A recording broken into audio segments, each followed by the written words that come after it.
All right, let's get into it. Today, we're cracking open the playbook on sports leadership. We're going to break down how you go from being just another player on the team to being the one calling the shots and steering the ship. Ready? Let's dive in. So, you think being a leader is all about having the loudest voice and looking official with a clipboard? Well, if that's your game plan, you might be in for a little surprise. It's actually a lot deeper than that, and way more interesting. So, let's do it. Let's check the tape. We're going to review the film on what it really takes to be a leader who makes a difference. Time to break it all down. Welcome to the Leader's Playbook. We've split this guide into two halves, just like a game. In the first half, we're talking game plan, how you prepare and lead the activity. Then, in the second half, we're hitting the film room, how you review your performance and get even better for next time. Look, before you even think about stepping onto the field or the court, the best leaders have already put in the work. Preparation isn't just a part of the game. In many ways, it is the game. So how do you nail that pre-game huddle? It really boils down to a few key things. First, what are we actually trying to do here? Those are your aims. And second, who's in charge of what? You've got to define those leadership roles right from the jump. All right, now for your secret weapon, I want you to forget vague goals like, let's just go out there and try our best. We're using the SMARTER framework. This is how you set goals that actually lead to results, unlike that gym membership you bought in January, right? First up, S is for specific. This means no more fuzzy targets. Get better isn't a goal, it's a wish. You need to know exactly what you're aiming for, with zero confusion. For example, get better at shooting. What does that even mean? Nah. A specific goal is increase free throw percentage by 10%. See? Now that's a target you can actually hit.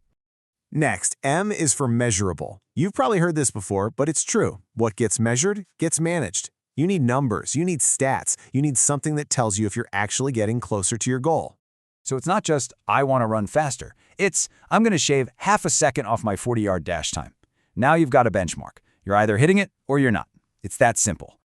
A stands for achievable, and this one's a real balancing act. You absolutely want to push your limits, but setting a goal that's basically impossible, that's just setting yourself up for failure. It has to be in the realm of possibility.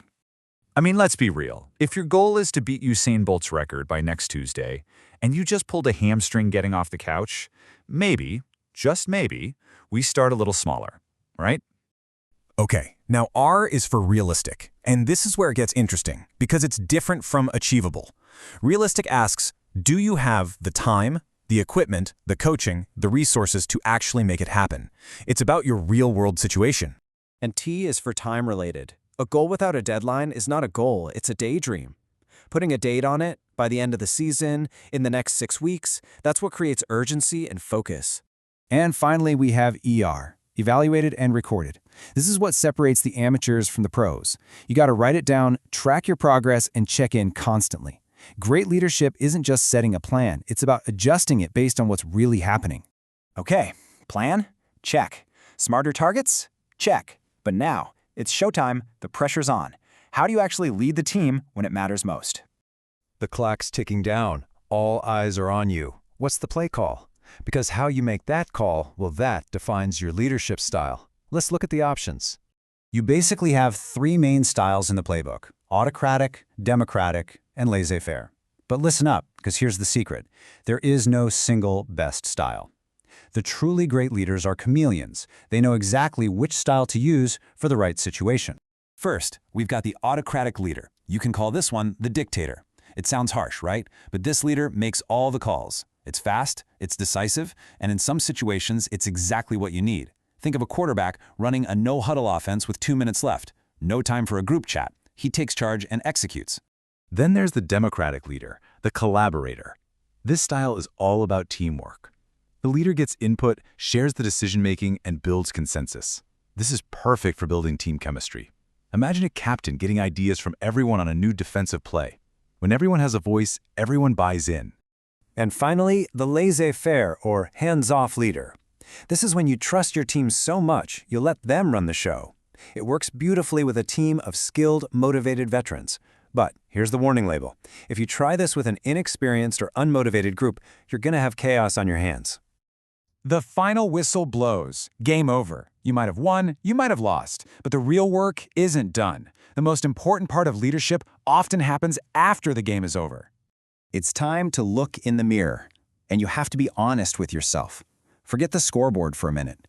As a leader, how did you actually perform? This is where the real growth happens.